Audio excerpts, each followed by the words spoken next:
So thank you to the department for inviting me. There's nothing I'm more excited to talk about than the development of male contraceptives. I have nothing to disclose. So as was mentioned, I'm actually part of a huge group that's been established here at the University of Washington to investigate male contraception for over 50 years. Our group was really started by a pioneer in the field, Al Paulson, and that work was carried on by Dr. Bremner. And then I like to think the legacy continues with myself and Dr. Amory and Dr. Annawalt. So really over 50 years of creating what I would consider a center of excellence in the field of the development of male contraceptives. So I think I can speak for our entire group when I say one of the most, probably the most common question we're asked by men about the development of contraceptives is when. When are we going to get a male pill? And if you, all of us are interviewed by various parts of the popular press at various times, and I think the summary answer that we almost always give is 10 years, and we've been giving that answer for maybe 20 or 25 years. So I hope by the end of this talk you'll realize one of the reasons that the answer to that question is really difficult and why things have sort of stagnated in the field with regards to really getting a product to market. The second most common question that we're asked is, are you kidding? You know, women would never trust, would women ever trust a man to use a male contraceptive? And I'm going to show you some data later on in the talk that has been garnered from carefully controlled studies that have been done in multicultural settings and so forth. But you know, the way we get information is really changing, and so I did what many people do now when they want to find the answer to a question, which is I Googled it. And when I did that, I got to a very interesting site that a young woman has started in England to discuss male contraceptives. And so she hit the streets and she asked some women in her age group what they thought about a male pill and whether they would trust their boyfriends. So I'm just going to read some of these answers because some of them are funny and some of them are actually quite reflective of what's going on in the field. So the first, Emily says, I trust my boyfriend to take it, but I wouldn't stop taking my pill even if he was taking one as well. So dual methods might be important. Soph says, I think my boyfriend would be so scared about having a mini-me that he'd never forget anything. Fiona actually has quite a bit of insight into the male brain because she says, I trust that my boyfriend would take the pill as I know he definitely doesn't want a baby anytime soon. But he would probably rather the responsibility lie with me because he has memory of a fish and we'd be screwed if he forgot. Kate really thinks a lot about her own body, and she said, I'd still take my pill because it's my body that would get preggers and it's not worth the risk. And then Alice probably is really telling it like it is. So she says the pill should have a bad side effect, like not being able to get it up if they forgot to take it. So in other words, men need incentives and maybe some positive attributes of a male contraceptive in order to make it marketable. So I'm going to come back to some of these issues over the course of my talk. And I hope to go over the following. First, does the world really need a male contraceptive? There's lots of contraceptives out there, and we could argue that the problem with contraception is not the products, it's getting them to people, cultural norms, desired family size, all kinds of other issues besides products. So I'm hoping to convince you otherwise. What's really in the male contraceptive pipeline in terms of development, and then focus a little bit of time on the work that we're doing here, really in the development of hormonal male contraceptives, and what are the advantages and disadvantages of these methods.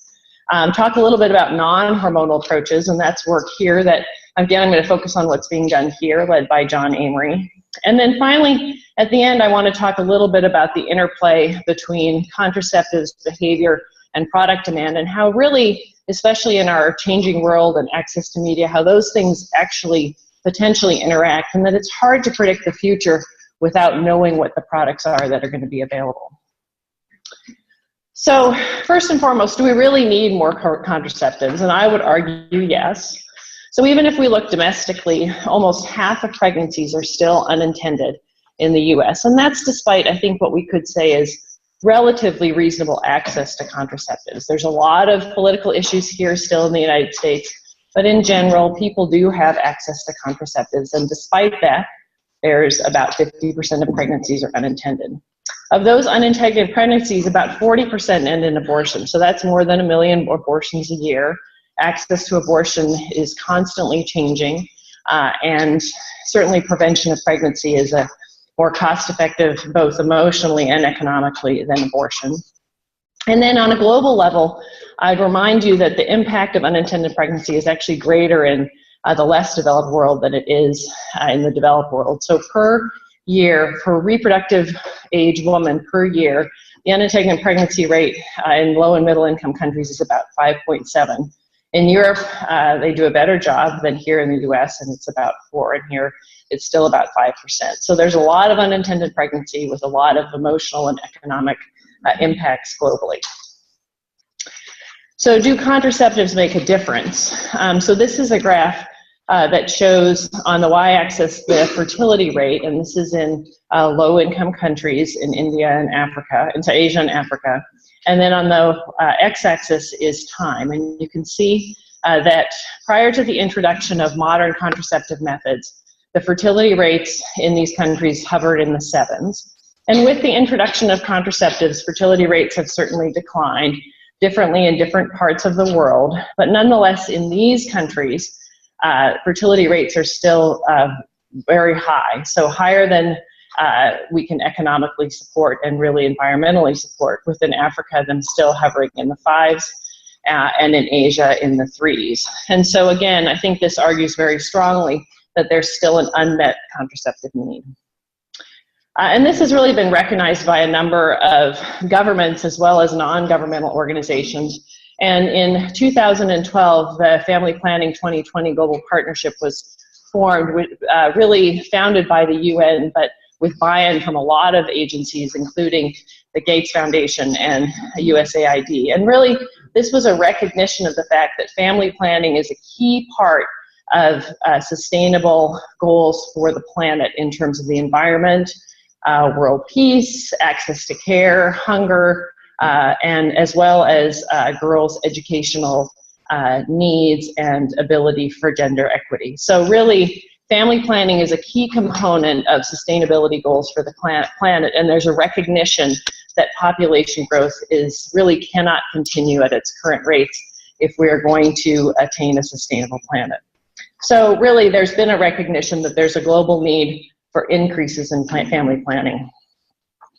So in this context, what is the market for male contraceptives, and how much do men use contraceptives? And over the last 20 years, there actually has been increased availability of contraceptives globally for women. Certainly not at the rates that the FP 2020 benchmarks have been placed, but nonetheless, there has been some improvements, particularly with the introduction of longer acting methods for women. So there's been more use among women, but despite that, the part of the piece that male methods really represent has been unchanged. So no new methods for men, and despite that, there's been a constant amount of male-controlled methods over the last 20 years. So this, I think, argues pretty strongly that men and couples are interested in contraceptive methods, and that there perhaps is a way to expand contraception is actually to expand this market. So what are our current male contraceptives, and where are we in terms of development? So the first and only reversible method of male contraception was actually invented well before 500 BC, but really sort of came into the foray in the 1500s. With the use, condoms were really used with different kinds of animal skins. They were for the upper class, and continue to be used as the major method of male contraception today. So with perfect use, male condoms actually work really well. But the problem is that male condoms are really hard to use. So in typical use, they have about an 18% failure rate in the first year. So what's the difference between typical use and perfect use? Well, typical use is obviously what goes on, and it's affected by, do you use it every time? Do condoms break? When during the sexual experience are they introduced, and so forth. So lots of times when when misuse of condoms can occur, making them difficult to use and with high failure rates. So the advantages of condoms are that they're fully reversible. They're on-demand contraception, which works for a lot of people. They don't really have any side effects, and they're incredibly effective and importantly effective in the prevention of STD transmission and HIV transmission. So certainly condoms will continue to have a role in the contraceptive landscape, even with the introduction of other male methods of contraception. So the other important male method is vasectomy. So vasectomies are incredibly effective, but they're only for some people. So they're invasive, they cost a lot of money, and while urologic techniques have made them somewhat reversible in some countries, they really need to be thought of as an irreversible method. So that's really only for a very small subset of the population. And I would point out that also vasectomies have costs associated with occasional complications. So chronic testicular pain is rare, but it's often intractable and really is a cost in terms of medical health dollars, as well as emotional issues for men. So vasectomies are certainly not perfect, and they're not considered a reversible method. So if there was going to be a new male contraceptive, how would it work, and where in the reproductive sort of pipeline could these interventions take place? And so just pictured here in the schematic. So this schematic here really just shows the development of the sperm. So remember that spermatogenesis is halted during meiosis prior to puberty. And all these spermatogonia in the testis eventually have to mature, and that takes place throughout the male reproductive tract as they charter through the epididymis and then ultimately enter the female reproductive tract and the oocyte. So hormonal male methods actually interfere with the development of sperm in the testis. So they work very early on here to halt the progression of sperm development so that really there's no sperm in the ejaculate. Thanks, that's much better. So that's how hormonal methods work. There are a variety of other methods in development, some of which I'm going to talk about today. Oops. And these interact with other parts of sperm development. So with processing of the sperm as it tracks through the epididymis, with interfering with the important biological processes that need to go for hypermotility that allows the sperm to swim up the female reproductive tract. And then theoretically, could target the binding proteins which are specific for the binding of sperm to the oocyte. So lots of places along the continuum of sperm development where male contraceptives could work. I'll remind you that there's a lot of sperm. So men make, John found this great statistic once, that men make 1,000 sperm a second. So just sort of thinking about the physiology and the numbers game.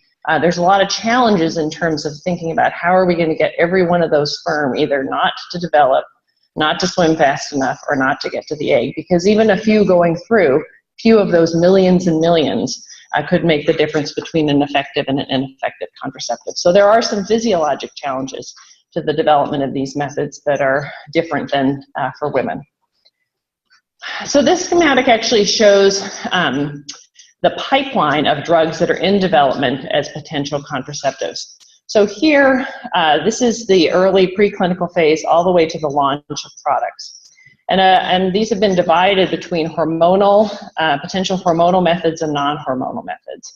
And you can see that there's a number of products here, and actually all of these we're working with here at the University of Washington, that are in phase 1 and early phase 2 development, and even a few non-hormonal methods as well. But we really have a lot of action here in the early pipeline, and a big white hole here in the later stages. And so it's not like there's not work going on, but there's been a huge basically block in moving from phase 2 to phase 3, and I'll talk a little bit about why that's the case.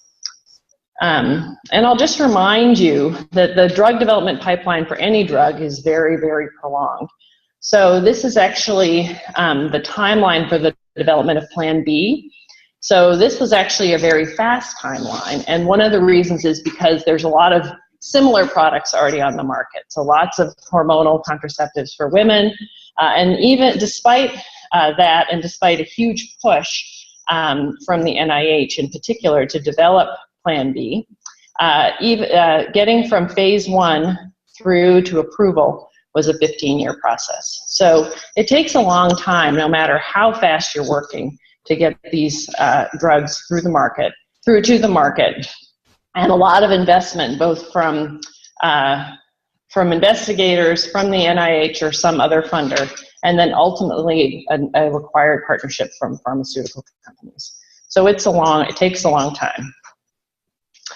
So who wants a male contraceptive? So what's the market? Who cares? Are there men that would use this? And if we're going to develop it, we've got to have a reason and a population that we think would use it. So we used to do all these sorts of surveys and questions, and when we wrote our grants, we always said, we think this is important so couples will have choices, because it's always been political in this country to talk about non-couple sex, non-married sex. But that's really changing, I think, even at the highest levels. And so it's becoming increasingly recognized that men, and particularly young men, really want to have more control of their fertility. So that doesn't mean that women don't want control of their fertility. It means that there's more and more of a recognition that men want to control their fertility as well, and they don't want to just leave it to their female partners. Men and couples certainly want to participate in family planning in ways that they never have before. There's a lot of women who can't use female methods, and so men in those partnerships really have an unmet need. And then, as we heard from the gals in England, there's a lot of couples where use of two methods is very valuable, either for control, because what their primary method isn't very effective, and so forth. So there's a desire in some cases to use two methods. So now I'm going to move on and talk about what are the methods that are in development and what's interesting about them. So we're hoping that we can do a little bit better than the anatomical method, which the side effect profile, I think, might be a little bit daunting for some people. So first I'm going to talk about hormonal contraceptives, and it was alluded to in the introduction. We're really fortunate to be at the forefront of development of these products. So in partnership with UCLA and funded by the NIH and NICHD, we are the Contraceptive Clinical Trials Network. So not only do we design studies to test products that we've been working on through the years, but we also, in theory, are a site where if somebody from the outside had a phase 1 trial to do on a new compound, we would hopefully be involved in those studies. So that's been very exciting. That's been led by Bill Bremner here, and Ron Swerdloff and Christina Wang in UCLA. So we've been very fortunate to win those contracts from the NIH. And then secondly, I'm going to talk about non-hormonal methods, and particularly a bit about John's work. So, hormonal contraception really works at the beginning of spermatogenesis. So the goal here is to stop there from being sperm in the ejaculate. So it doesn't work on how fast the sperm swim, it just stops development. And so because of that, that does actually have some physiologic consequences. So the on rate for these methods, so since we're starting, the block is way back in the sperm cycle. When we give people hormonal methods, we can't expect them to work right away, because there's still sperm that are progressing through the 60-day spermatogenesis that will be in the ejaculate prior to the initiation of the hormonal methods. But nonetheless, it has some advantages, because in theory, if men don't have sperm in their ejaculate, they could actually have a test that would allow them to test whether or not the method they're taking is actually effective. So there are some products, for example, that have been developed really for the treatment of infertility to measure the number of sperm in a real-time, with real-time technology for men. So you could see that there could potentially be an interplay there. So the goals and the challenges of male hormonal contraceptive development are really, it has to be effective, so it has to work in almost everybody. And we think that that's the case with these methods in their current state of development. They have to be reversible. So one of the great advantages of hormonal methods is they are entirely reversible because of the physiologic basis. We would like them to have minimal side effects, if not no side effects, and really ideally have a positive side effect. So prevention of cancer, increases in sexual function, any kind of positive health benefit for men is really important in thinking about a user base. The methods need to be acceptable to both partners, so hopefully, ultimately, there'd be a menu of options, a menu of delivery options, a menu of different longevities and so forth, pills, injections, all kind of different options. And that's really possible with hormonal methods because the physiologic basis is the same regardless of the delivery method. And then, of course, these things need to be accessible. They need to be cost effective. They shouldn't need to be refrigerated if we want to use them in lower income countries. And they need to be politically acceptable, as any contraceptive method needs to. So how do these things work? So hormonal methods in men work very similarly to the way they work in women. So this is a schematic showing the brain here and the testis here. So in women, maybe it's a little different. So, these loops have been well worked out for about 75 years now at various points with new understandings, but nonetheless, the basic loop has been well understood. So coming from the hypothalamus, GnRH, a gonadotropin-releasing hormone, is secreted in a pulsatile fashion, and this interacts with the pituitary, which secretes LH and FSH. Luteinizing hormone works on the Leydig cells of the testis, which produces testosterone. So because of that, the testosterone concentrations within the testis are incredibly high, about 100 times higher than they are in the bloodstream. Within the testis, some of the testosterone is aromatized to estradiol, and some is reduced to dihydrotestosterone, another very potent androgen. And all these three hormones, testosterone, estrogen, and dihydrotestosterone, are all measurable in men's blood very easily. So all these hormones work in a classic endocrine negative feedback loop at the level of the brain, suppressing the secretion of GnRH and LH. On the other side, similar again is the hormones that regulate the female menstrual cycle. FSH is also important in men. It works on the Sertoli cells, which are sort of the corridor for sperm in that maturation process that I talked about. And FSH is critical for Sertoli cell function. And the Sertoli cells essentially host the sperm and are required for the development of sperm within the testis. And inhibin B also works coming from the Sertoli cells with negative feedback. So what happens when we give exogenous hormones? So here we are again with the schematic of the brain. And instead of, and now we're introducing androgens and progestins, which I'll talk about later, into the man exogenously. So that provides the negative feedback at the level of the brain, blocking the production of GnRH, LH, and FSH. And we can also use adjunctive GnRH antagonists in some of these cocktails, if you will. And so without LH and FSH, the Leydig cells and the Sertoli cells cannot produce their requisite hormones. There's no high levels of testosterone in the testis, and spermatogenesis is halted. So in the periphery, so in terms of maintaining secondary sexual characteristics in the man, there's plenty of androgen in the blood because that's being provided exogenously. But within the testis, there's no longer this high testosterone environment. And so those sperm are not able to mature. We add progestins to these regimens because that increases the level of suppression at the level of the brain and increases the effectiveness of these regimens. And I'll talk about that in a minute.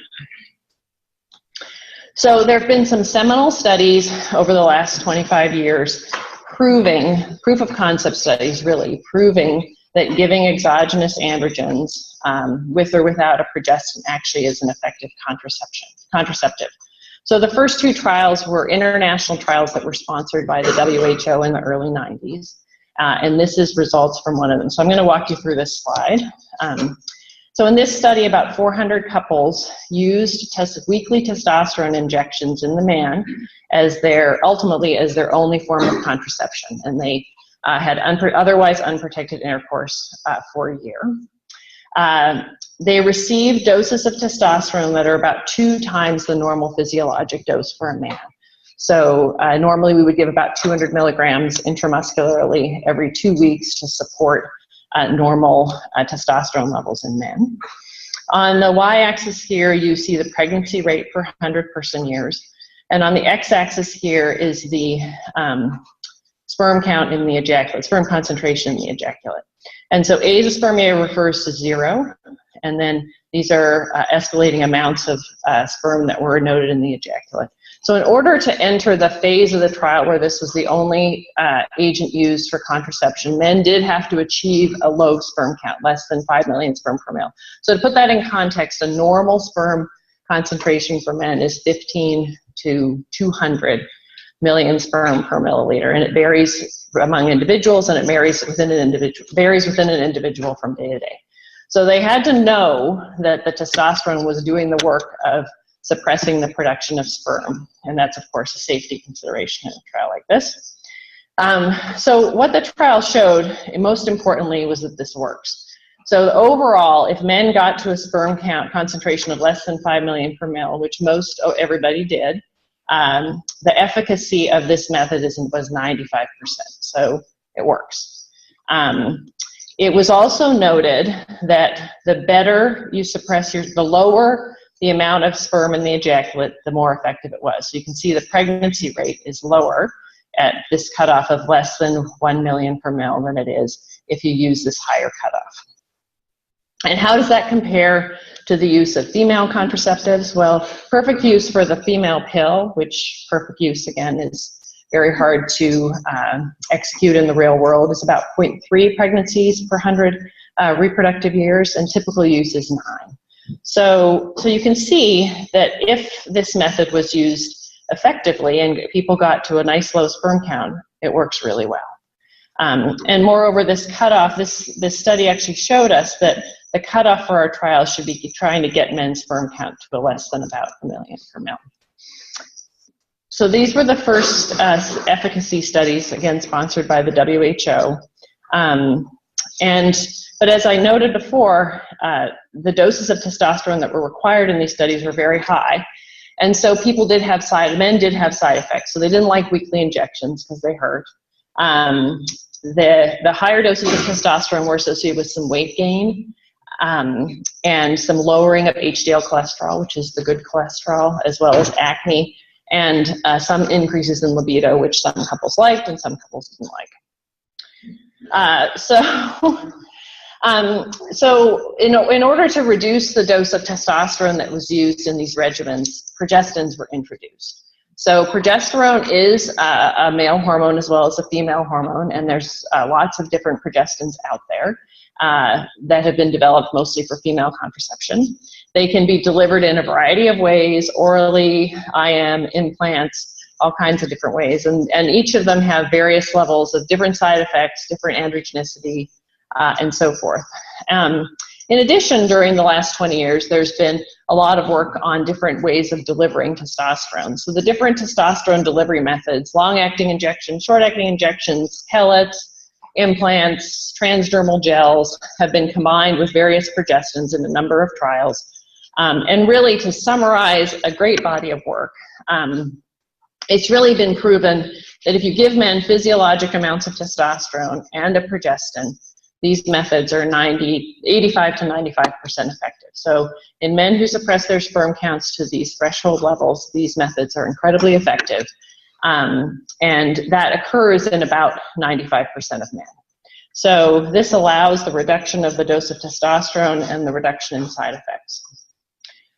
So those were the preliminary studies. In total, there have been 6 efficacy studies. So an efficacy study in contraception, as opposed to just measuring the suppression of sperm, is defined as a couple study where the method is the only method used for prevention of pregnancy. And in total, there's been 6 efficacy trials over the last 20 years of these various combinations, enrolling about 2,000 couples. As I said, It's very effective, and if the couples are asked at the end of the study, would you use this method if it was available to you, the vast majority say yes. So very select group, but the couples that have been enrolled in these trials like the methods, including the women. There are some adverse effects. So in general, there's a small amount of weight gain depending on the progestin, depending on the amount of androgen. Acne can be a problem, and there is a small reduction in HDL with most of these combinations. It's very marginal, and of course we don't know the long-term effects that this might have on cardiovascular risk.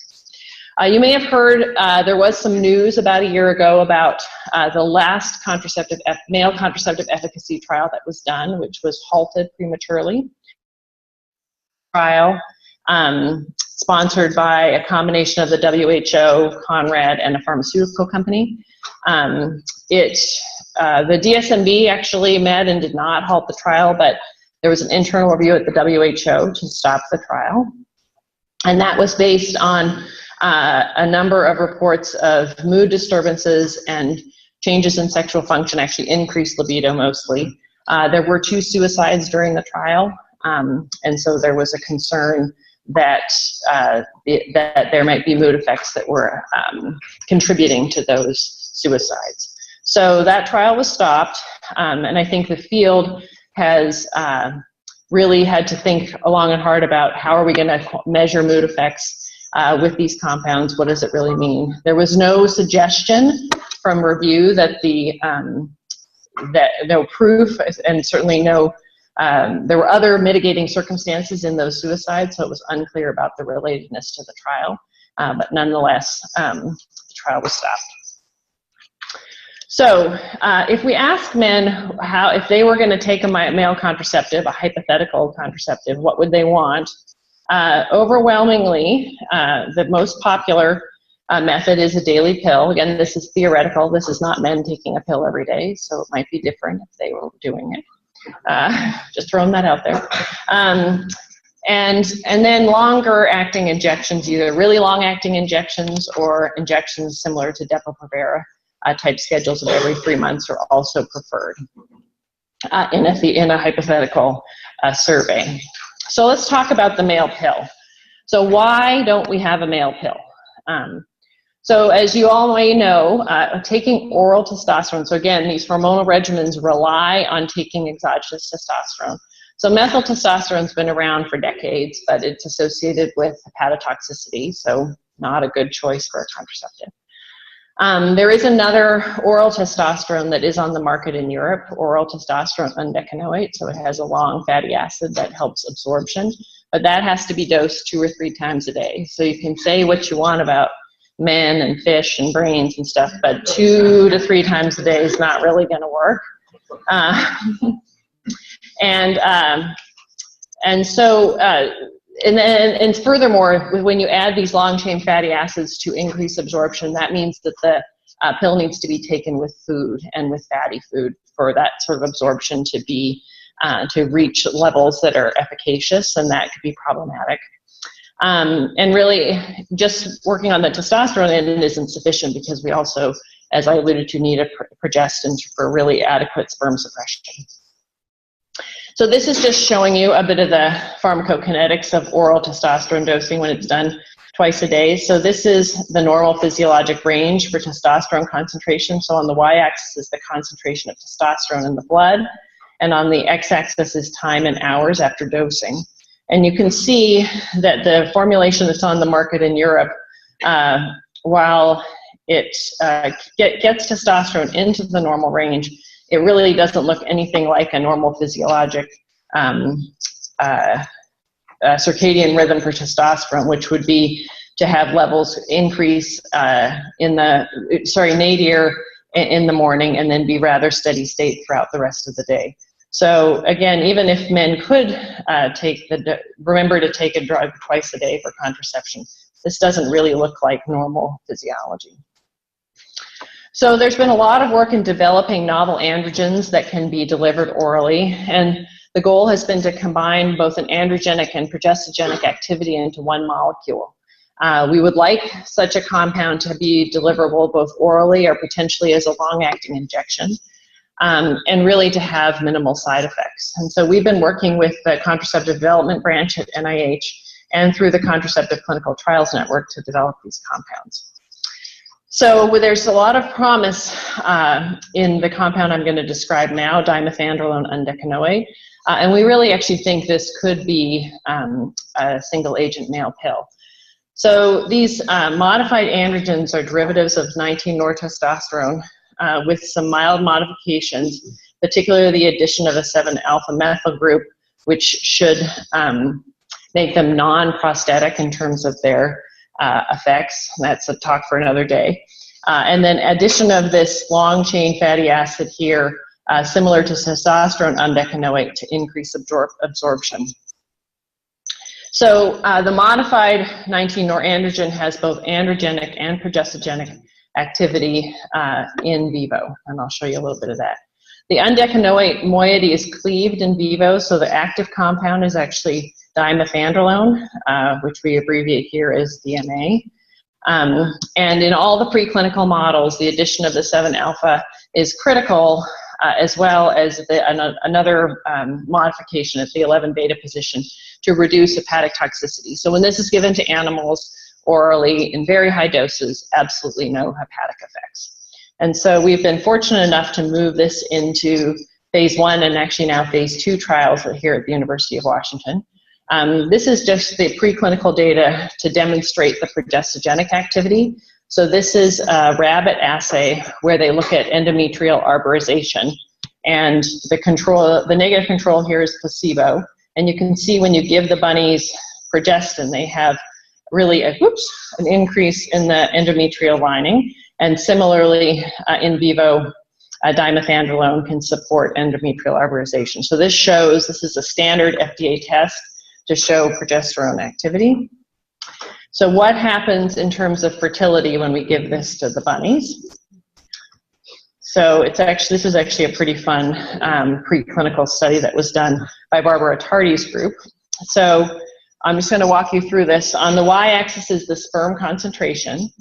These are 3 different groups of bunnies, one who's given vehicle and the clear in the white, and then 2 different doses of oral dimethandrolone undecanoate by oral gavage on a daily basis.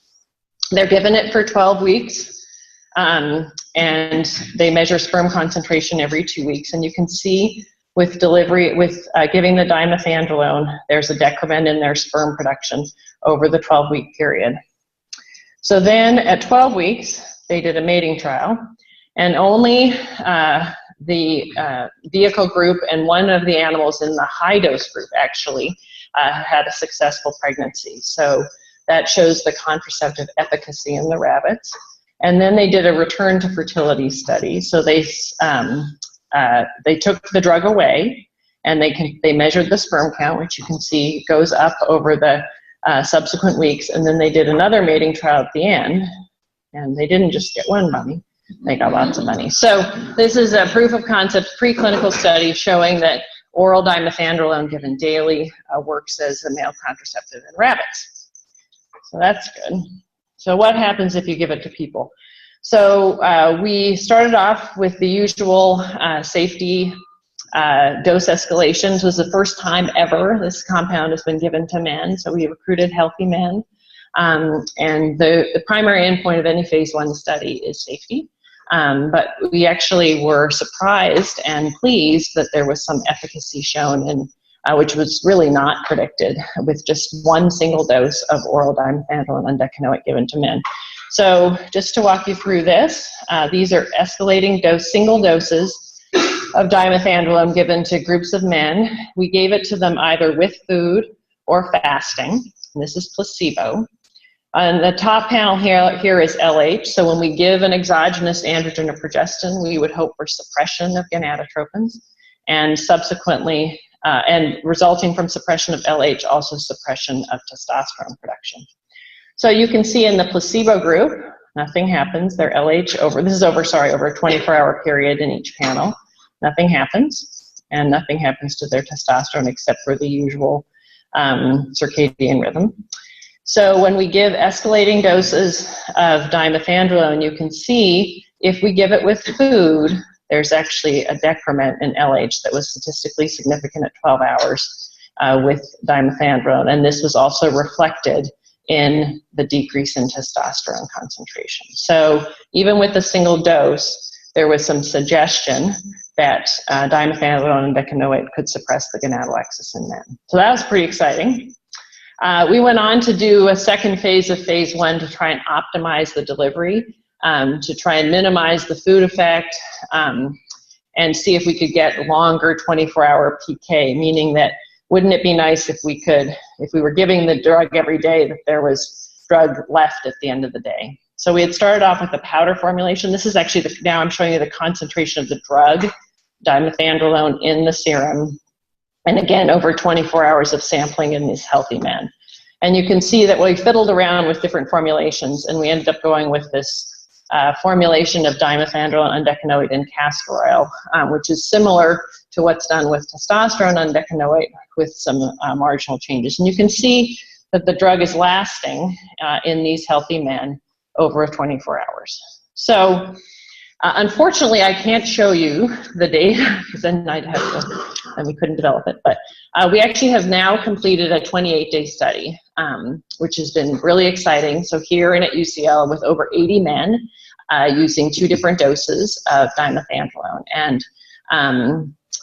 And the results are incredibly promising. So the suppression of the drug was very well tolerated. There were no concerning side effects, no significant adverse events. And there was marked suppression of testosterone and gonadotropins without men having significant effects of low testosterone. So what that tells us is the compound is working at the level of the brain, and the androgenicity it's providing to the men is sufficient. They're not having symptoms of low testosterone.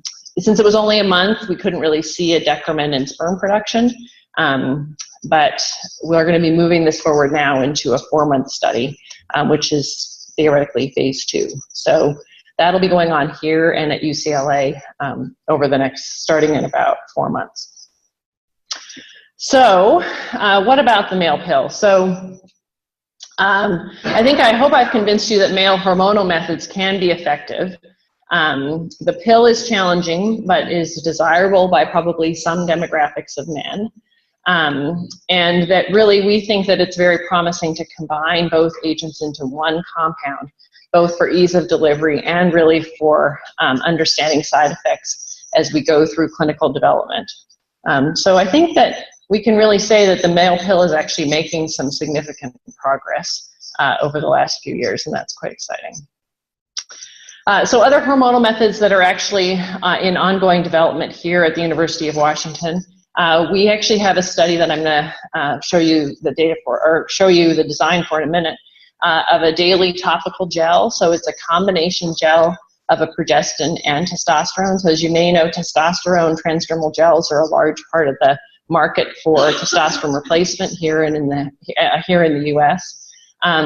We partnered with NICHD and the Population Council, who's developed the progesterone nesterone, which is a very pure progestin. So in theory would have fewer side effects than many of the other progestins that I showed you on previous slides. So it doesn't have any androgenic or estrogenic or glucocorticoid activity, and it may actually have some direct testicular effects as well. So Mara Roth and Kristen Snyder, when they were here as fellows with Dr. Bremner, as well as our group at UCLA, did a 6-month study demonstrating that this gel, when it's applied every day, is very effective in men at suppressing sperm. So this was really a critical piece to move into what we think is phase 2B, mainly a phase 3 study that's going to be getting underway. So UW and UCLA are the coordinating center for 9 centers across the globe that will be participating in this study. It's been approved by the FDA to go forward. So starting probably in March, we'll be enrolling 300 couples across the globe. This will be the first efficacy study of a male contraceptive to take place in Africa, and that's being led by our colleagues here at the University of Washington, Carrie Farquhar and Alison Rotsby, as well as investigators that they've worked with over the years in the HIV world in Kenya. So that's very exciting. As well as multiple sites in Europe and a site in South America and Chile. So we'll be enrolling 300 couples. We'll actually be enrolling more than that. We hope to finish 300 couples who will use this method of daily gel application every day for a year as their method of contraception. So this is really move forward for the field because it's all the other efficacy studies that have been done to date. People have had to go to the clinic and have an injection, so it's not been self-administered. So this is going to be really exciting. And so what about injections? So you might say I'm not going to rely on a man to take a pill. So the dimethandrol undecanoate that I just showed you is also going to be, we're also working on that as a long-acting injectable. So this, we think in preclinical models in monkeys, this works for almost a year. And we've already started doing a phase 1 trial here and have promising results that giving dimethandrol by injection really may be a long-acting, easily tolerated contraceptive for men. So that's earlier than the oral studies, but we think actually this looks incredibly promising. So what about non-hormonal methods? I'm going to only go through these very briefly. And again, these can interfere with various aspects of sperm motility and maturation. They have the potential to interact and be and have fewer side effects in theory than hormonal methods, and to potentially even be on-demand contraceptives. But the problem with these non-hormonal methods, and the reason they've never gotten to phase 1, is really been specificity, and the fact that many of these targets are part of enzymatic systems throughout the body that limit their targetability. So John Amory's been working on this for many years, working on the coattails really of Al Paulson's work. Al Paulson had found a compound that actually worked as a male contraceptive. It was actually tested in prisoners, which was okay at the time, not anymore.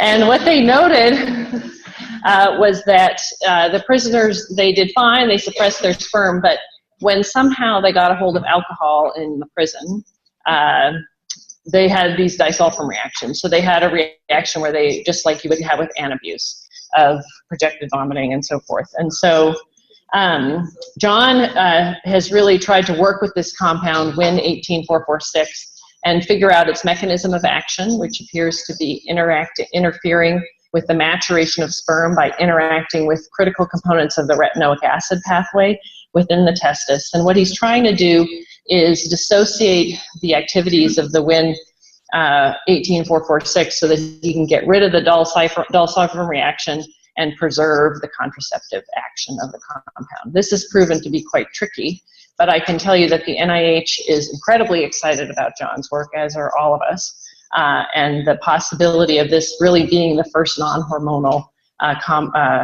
contraceptive that will be tested in men. So I'm sure John will be here to talk about this at later dates. So I just wanted to mention one other non-hormonal method that gets into the press a lot.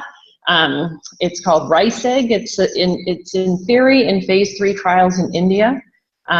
We've never really seen that data, but RICEG is essentially a reversible vasectomy with the notion of injecting a polymer into the vas deferens that prevents sperm from not only getting into the ejaculate, but from their maturation. The problem with these compounds is their reversibility. So the idea is that you would then go back in and dissolve the polymer when you wanted the vasectomy to be reversed. So it would be a non-scalpel vasectomy and reversible vasectomy. Unfortunately, from what we hear, the reversibility really has not been proven. So stay tuned on that one. And then the last thing I want to just talk about for a minute is this interplay between products, behavior, and why this is really part of the discussion about the future of male contraception. So when we ask in more scientific environments, would men use a contraceptive? Lots of men are interested in male contraceptives across cultures, across continents, in multinational surveys. And women say they would trust their partner. And again, in surveys of people that have been in these clinical trials that I've shown you, they all like it. They say maybe their sex life has gotten better, which most people think is positive. There is some concern about long-term side effects. So again, when we ask in scientific kind of acceptable environments, we get a lot of positives. And what I've been thinking about lately is, yeah, data is 15 years old, but for a lot of data that's fine, but cultural norms are changing, and is that really the data we need to understand the market for male contraceptives? So back to our gal in England. So she actually asked young men and women in a non-scientific web. These young people think that there's a need for male contraceptives. So in yellow, yes, in red, no. And I think more importantly, when you ask them who should be responsible for contraception, these young people, some of them think women, a few of them think men, but really almost everyone thinks it's a partnership and everybody should be responsible.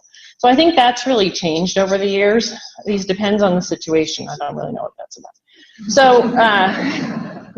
So this is a really busy slide, but we were fortunate to work with some consultants, John and I, who went back and who really made us think about this interplay between what happened when the pill was introduced? What happened when these female methods were introduced? And it actually changed female behavior. It changed male behavior. It changed the politics. These things are all really interrelated. So the introduction of female contraceptives was part of the sexual revolution. It was part of women's empowerment and so forth. So in a way, you don't know how things will change until you have a product there. So asking all these theoretical questions about would men use it and so forth, it's going to be really hard to predict until we have a method available that to see what men will do, what women will do, and how acceptable these things will be. So I think we need to think about new methods of behavioral research to try and understand what the market's going to be, to try and get pharmaceutical companies interested in this again. And really, the question is, again, how do these things all interact with one another? So I hope I've shown you, so I still think the male pill is about 10 years away, but we actually are in phase 2, so that's pretty exciting. There certainly are unmet contraceptive needs. We think that long-acting injectable forms are actually, despite the fact that they're close, not as far in development, may be close to being ready. The bar for side effects is very high, and we're excited about the new studies that we'll be doing internationally here. And I just want to acknowledge, I've tried to mention people during the talk, but we really collaborate heavily with the group at UCLA. Dr. Bremner's been a pioneer in all of this work and a great mentor for me. And I work with a great, as I say, the male contraceptive mafia of John, Brad, and then wonderful fellows and junior faculty. And then whenever we really need to know anything, we ask Al Matsumoto. So, thanks very much.